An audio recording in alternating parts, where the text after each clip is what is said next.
Good morning, everyone. Good morning. Welcome to the First Unitarian Society of Milwaukee.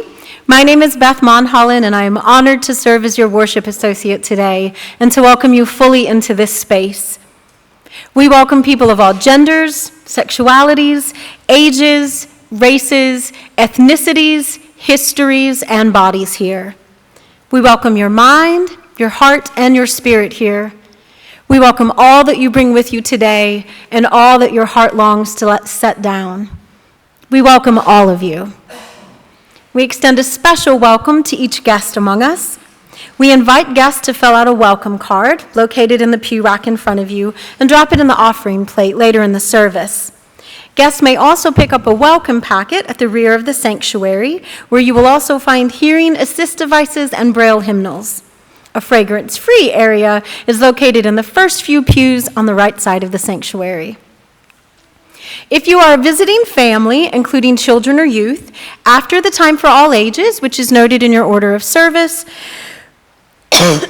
excuse me, please join the children's recessional and head across the hall to the common room, where someone will orient you to religious education. Immediately following the service, everyone is invited for coffee and conversation in the common room. My name again is Beth, and I would be happy if you would talk with me at the guest table there.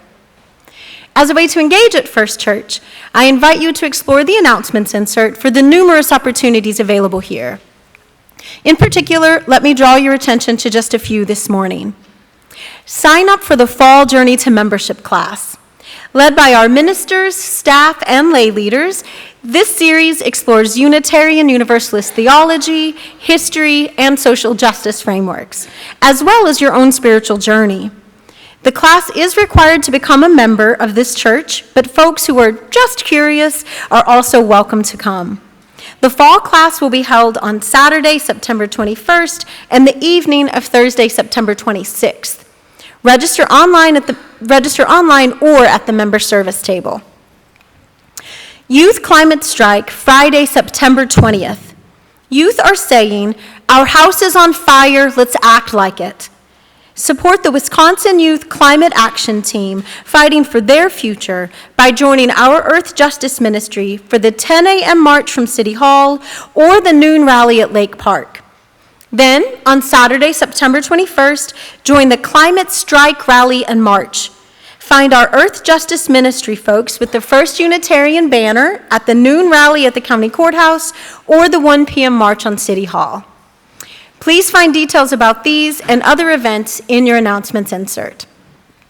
And finally, so that we may stay fully present with each other this morning, please silence all electronic devices for the remainder of the service.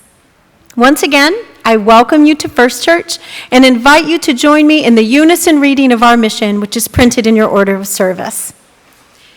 We gather to nurture the spirit, engage the mind, and inspire action. And now I'm happy to invite Jane Dorweiler to come and light our chalice this morning.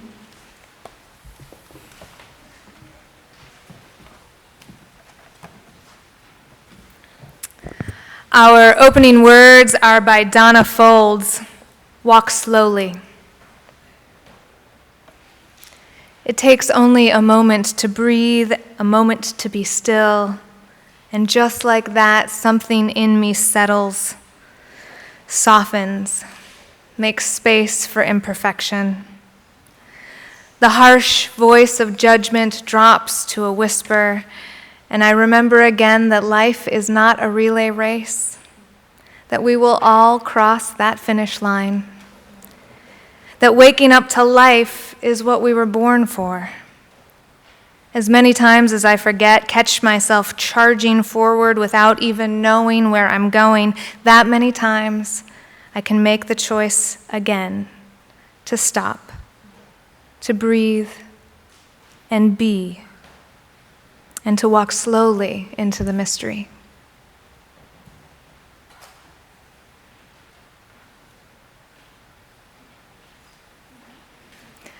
Will you please rise in body or spirit and join us in our opening hymn number 6, "Just as Long as I Have Breath."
This is the Wonder Box.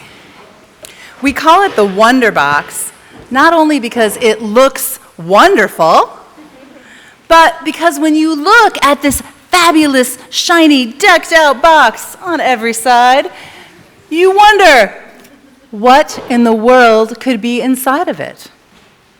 Now, wonder can be both a noun and a verb.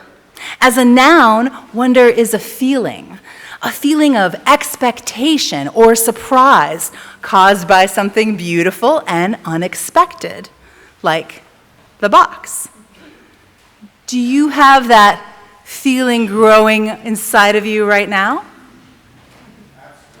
Thank you. That's wonder. Now, if you start thinking, what is in the box? Could it be a book? Could it be a toy? Could it be an elephant? Well, then you have begun wondering. When you're wondering what in the world could be in that box, that is wonder as a verb. To wonder means to be curious about knowing something. Now, wonder is one of our Unitarian Universalist sources. We know that our direct experiences with wonder and with mystery, it shapes what we think, it shapes what we believe. I wonder, what could be in the box? Now, in religious education, we often begin our time together with the Wonder Box. And inside the Wonder Box, there is a clue about what we will be exploring that day in religious education. Now, if you're hoping already that there are Legos in this box, let me peek inside and check here. You're going to be disappointed. There are no Legos in the box. I'm sorry, but if you're open to the many possibilities that might be inside of this box, then you still might be able to be delighted with whatever is in there. Do you want to know what's in the box? Yes. Do you think you can be open to all the possibilities? Yes. The answer is yes, that's right. You have to be open to wonder itself. All right, well, since you're wondering, I'll show you. Inside the box, we have flowers for today's worship.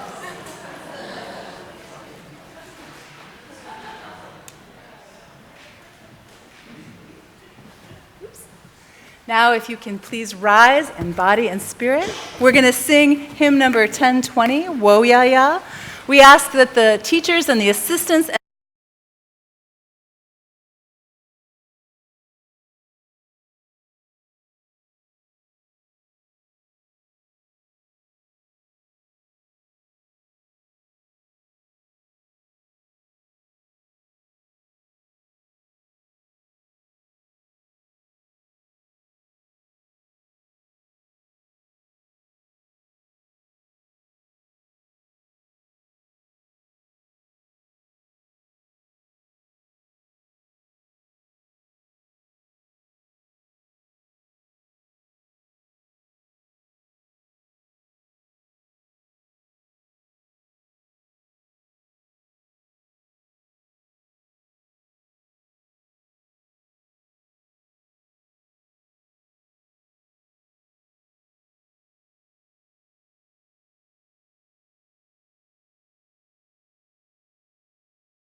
You may be seated.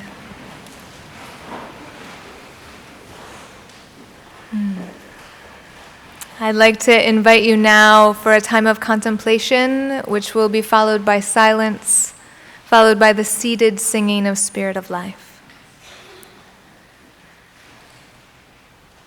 So just take a moment to feel your body.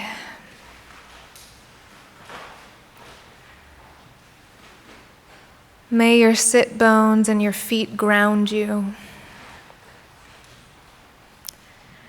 And the top of your head connect you to all that is.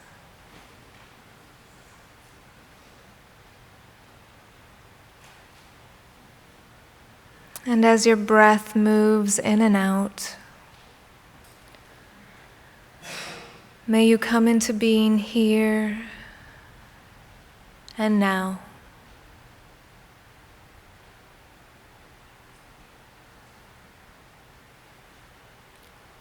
Spirit of life and love, Holy One of our being and our becoming, that which is sacred within, among, and beyond us. Help us let go of any expectations of perfection we might be carrying today, knowing that to expect perfection from mere mortals is to invite sorrow. And yet, may we still be open to delight, creativity, and joy, not knowing where they might come. Might we learn to blend our desires for improvement or healing or reform with compassion and understanding for what is. As we strive, may we also breathe, balancing doing with being, awake to what is, working towards those hopes that are yet to become, and grateful for it all. May it be so.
early in my career as an academic advisor, a simple 3-minute phone call provided me with a powerful lesson in checking my expectations.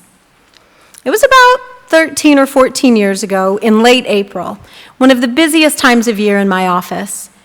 We were short-staffed, and my days were so filled with student appointments that I struggled to carve out time for a lunch break or even a bathroom break.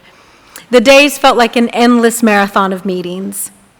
Towards the end of one such day, I listened to my voicemail, and one of my students had left a simple request. Please call me back before the end of the day. I listened to that message with a bone-weary sigh bordering on dread. I remember saying out loud, I don't want to call her back. And while I was very tired, that was not a typical reaction for me. Even on marathon days like those, I always said I'd rather talk to a student than do paperwork. But with this particular student, I fully expected the phone call to go as every interaction had gone with her for 2 years.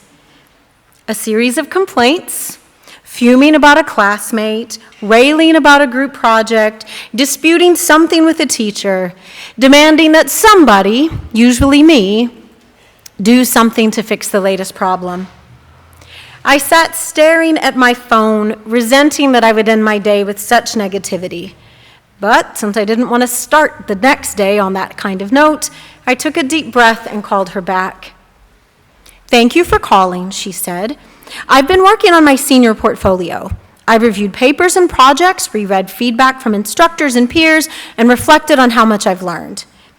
The senior portfolio was a graduation requirement in her major and took up a considerable amount of time in a student's final semester.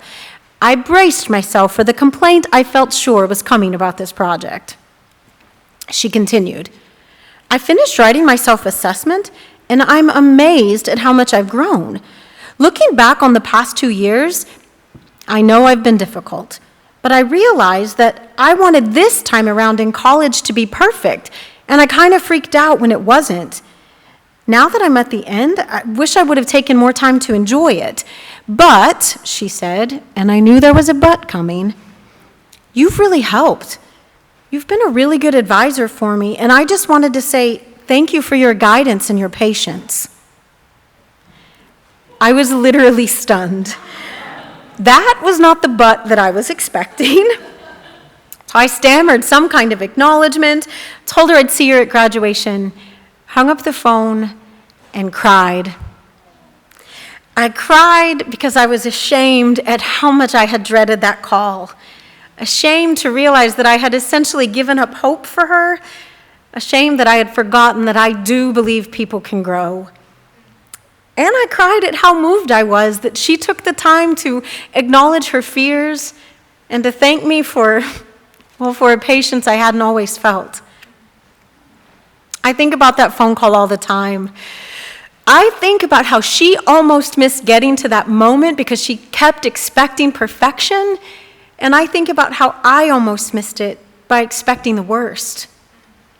That phone call taught me, is still teaching me, to check my assumptions and to steer clear from the extremes of low expectations and perfectionism, both of which nearly robbed me of a powerful connection.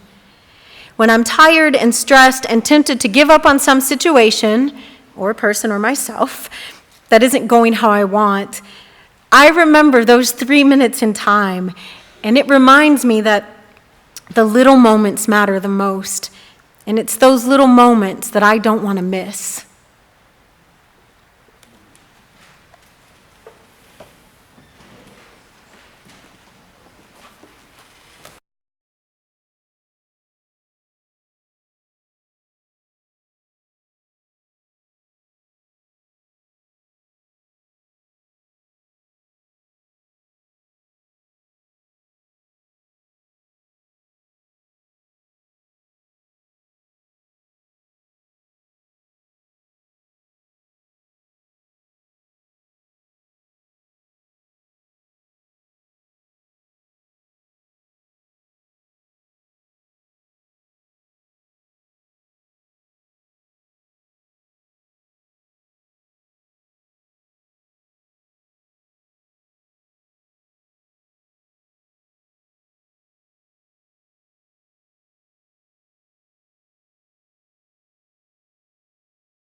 My best friend, Abby, got married this summer, and she and her new husband, Kai, went to Greece for their honeymoon. Abby wanted everything to be just perfect, so like a good Unitarian Universalist, she did her research. She read all the guidebooks and the travel blogs, and she crowdsourced from her friends and family the best activities. Where should we go, she asked. What is a must-do in Greece? Again and again she heard, go and watch the sunset over the sea in Santorini.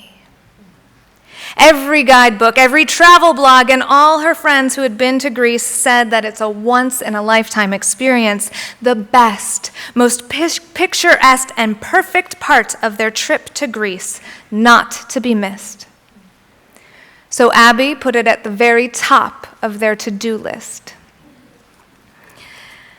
When they got to Greece, she was overwhelmed by its beauty. There were evenings by the sea, eating dinner of fresh-caught fish while listening to live local music with cats curled on balconies and everyone laughing that just felt like they came out of a magical storybook. Everything was so gorgeous, she said she could barely stand it. So with that level of expectation as her baseline, Abby and Kai took the boat to the island of Santorini, expecting a lifetime peak experience on top of what was already breathtaking beauty. Loaded with expectation, they headed towards paradise. And she hated it. Abby hated everything about Santorini. She hated their first steps off the boat into crowds, what felt like a street full of consuming tourism with tchotchke shops lining the avenue selling memorabilia and very expensive reproductions of sunsets. She hated the overpriced, slightly less good, even seemingly less Greek food, the polished musicians playing pop tunes, the expensive hotel room that looked like every other hotel room she had ever lived in, except with Greek accents. Still, she readied herself for the sunset. Maybe the reason for all of this overpriced tourist trap nonsense was that sunset over the sea.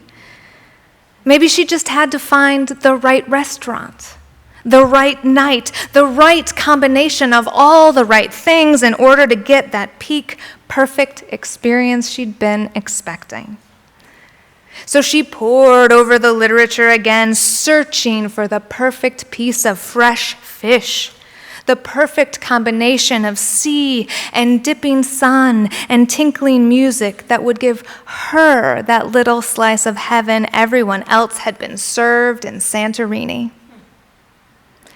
She made her carefully researched choices, and she and Kai set out to experience perfection. And she hated it. The whole evening felt contrived. The music was bland, the fish was dry, and the sunset was, well, a sunset. It was fine. Not life-changing, not mystical, not a once-in-a-lifetime experience of heaven on earth, just fine. Everything else, though, was terrible. Part of the reason that Abby was so deeply disappointed with her experience of Santorini was her expectation going in that it would be perfect. The sunset in Santorini is truly supposed to be one of the best in the world. There are travel websites based entirely on telling you what is the most perfect place in Santorini to watch the sunset. In his 2004 book, The Paradox of Choice, Why Less is More, the psychologist Barry Schwartz argued that trying to choose the perfect thing leads to lower self-esteem, more regret, and lower satisfaction with the choice you do finally make. It seems that the higher our expectations are, the more likely we are to be dissatisfied. A 2014 study published in the Proceedings of the National Academy of Sciences found that the level of people's happiness with the results of playing a game were more dependent on their expectations of that game than whether they won or lost. That study included more than 18,000 participants who played this game while being hooked up to an MRI machine that scanned their brains for reactions. The correlation between what those people expected to happen and their level of happiness with the results was so strong that the research team doing the experiment was able to develop a mathematical equation that could accurately predict how happy a person would be with varying results of playing the game. Dr. Rob Rutledge, the senior research associate at the University College of London and the leader of that study, said, "Happiness depends not on how well things are going, but whether things are going better or worse than we expected them to." Abby's expectations of the sunset over Santorini were off the charts. Her expectations of the rest of the trip, however, the local restaurant that they happened upon while walking down the street, were more average, and she was blown away, charmed by novelty and surprise. Lower expectations, however, have their own consequences. There's a classic 1963 psychological study by Rosenthal and Fody that measured the effects of expectation. In that study, the researchers gave undergraduate students lab rats and told them to train the lab rats how to run through a maze. Now, one set of undergraduate students received a set of lab rats and were told that those lab rats were especially bright at running through mazes. And the other set of undergraduate students received a set of lab rats and were told that those rats were especially dull at running through mazes. Then they were each given a week to train the rats. At the end of the week, the group of especially bright rats ran the maze significantly more quickly than the group of especially dull rats. The bright rats improved on every single day of the week of their training, while the dull rats showed little to no improvement over the course of the week. However, as you've probably guessed, all of the rats were just standard lab rats. There was no difference between them. They were randomly assigned the labels of either especially bright or especially dull. It was the undergraduates' expectations of the rats that made the difference in their maze running capacity.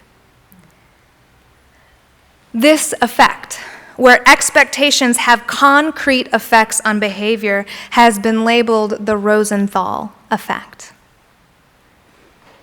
Later that same year, Rosenthal developed another experiment to test and see how teachers' expectations of their students might affect student outcomes.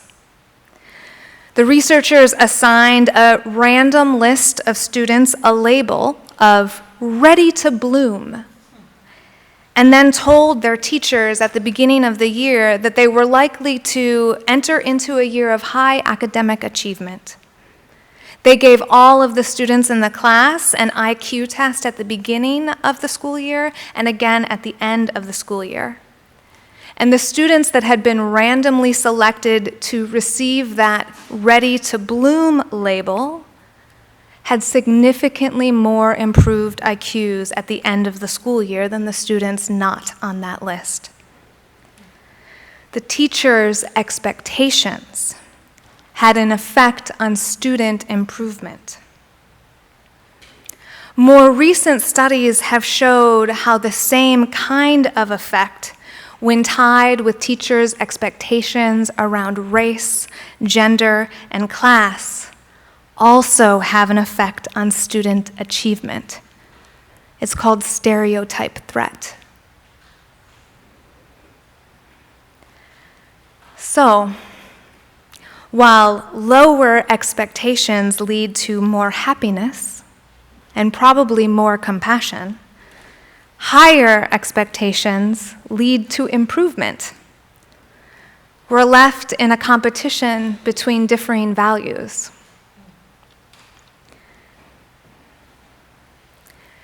Episcopal priest and faculty member at the Living School, Reverend Cynthia Bourgeot, recommends the third way, which she describes as, quote, the interplay of two polarities calling forth a third, which is a mediating or reconciling principle between them.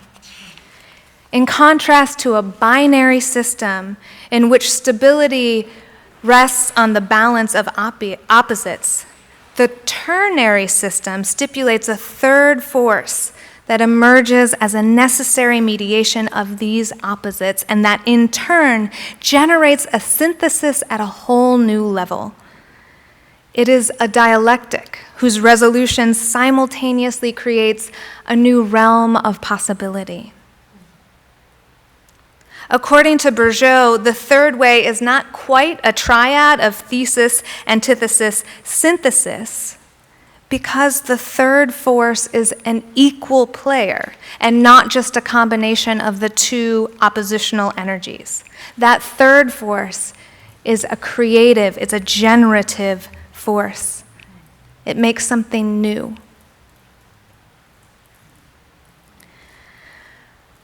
When I look at the dialectic conversation between high and low expectations, I see the third way as being open to hope.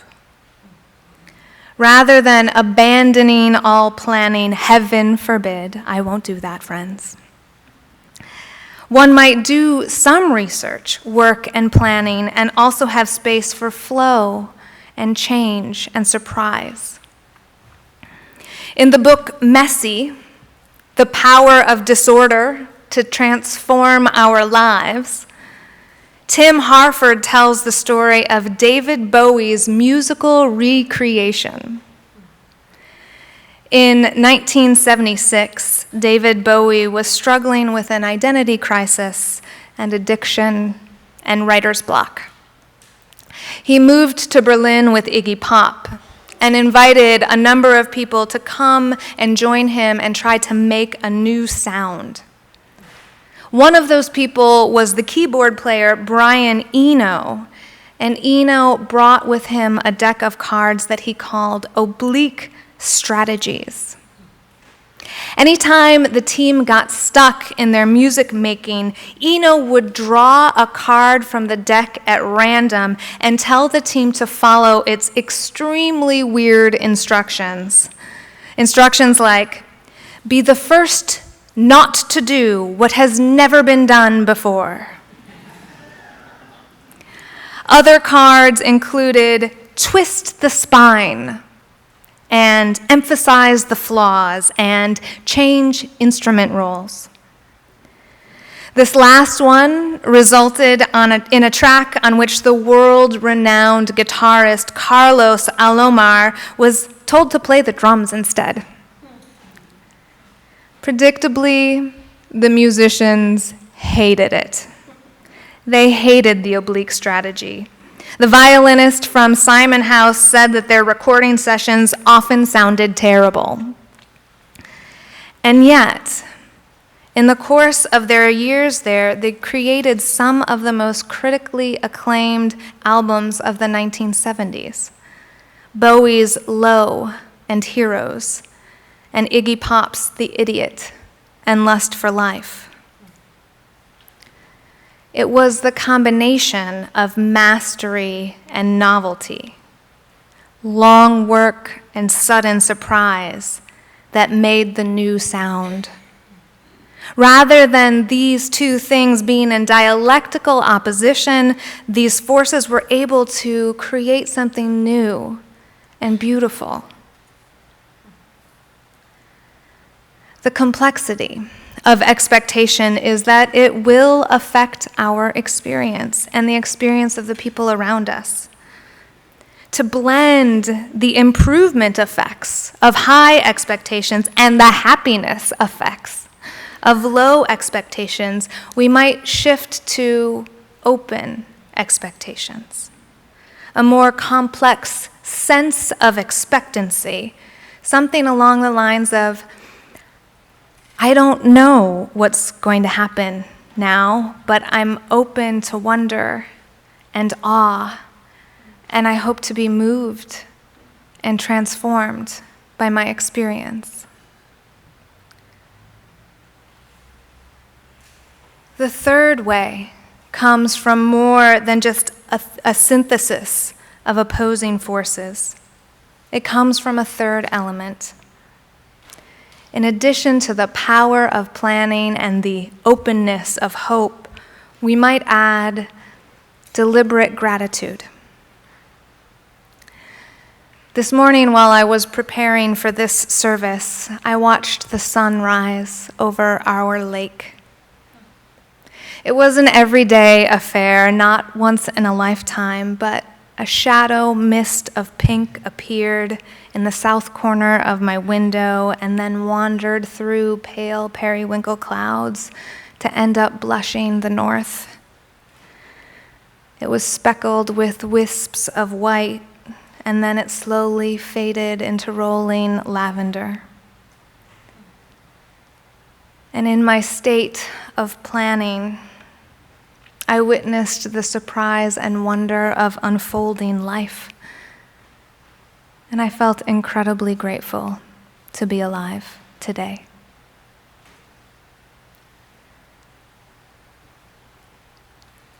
We don't know what will happen. It is wise to plan and work towards things that we desire, and yet too concrete expectations will only leave us frustrated and disappointed. When we combine our planning and our research with an openness to the creativity of life itself as it unfolds, surprises can lead to unexpected beauty and newness that we never could have planned ourselves.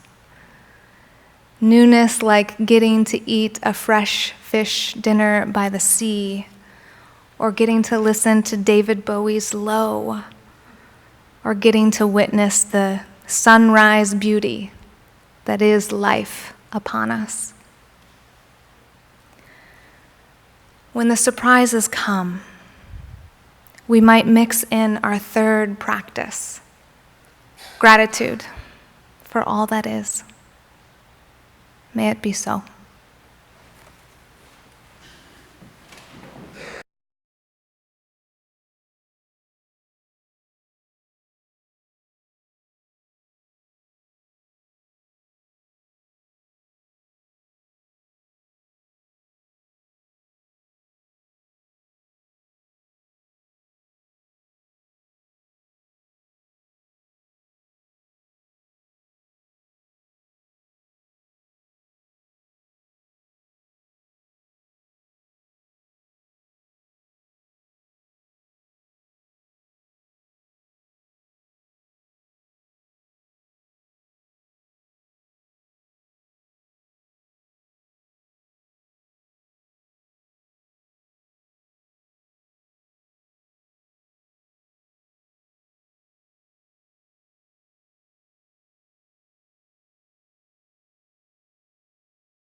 Will you please rise in body or spirit and join us for our responsive reading, which is printed in your orders of service.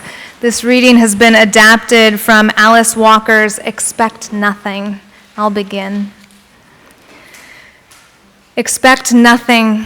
Live frugally on surprise. Wish for nothing larger than your own small heart. Or greater than a star. With caress unmoved and cold. Make it a part of your soul. Discover the reason why. So tiny human exists at all. So scared, unwise. But expect nothing. Live frugally on surprise.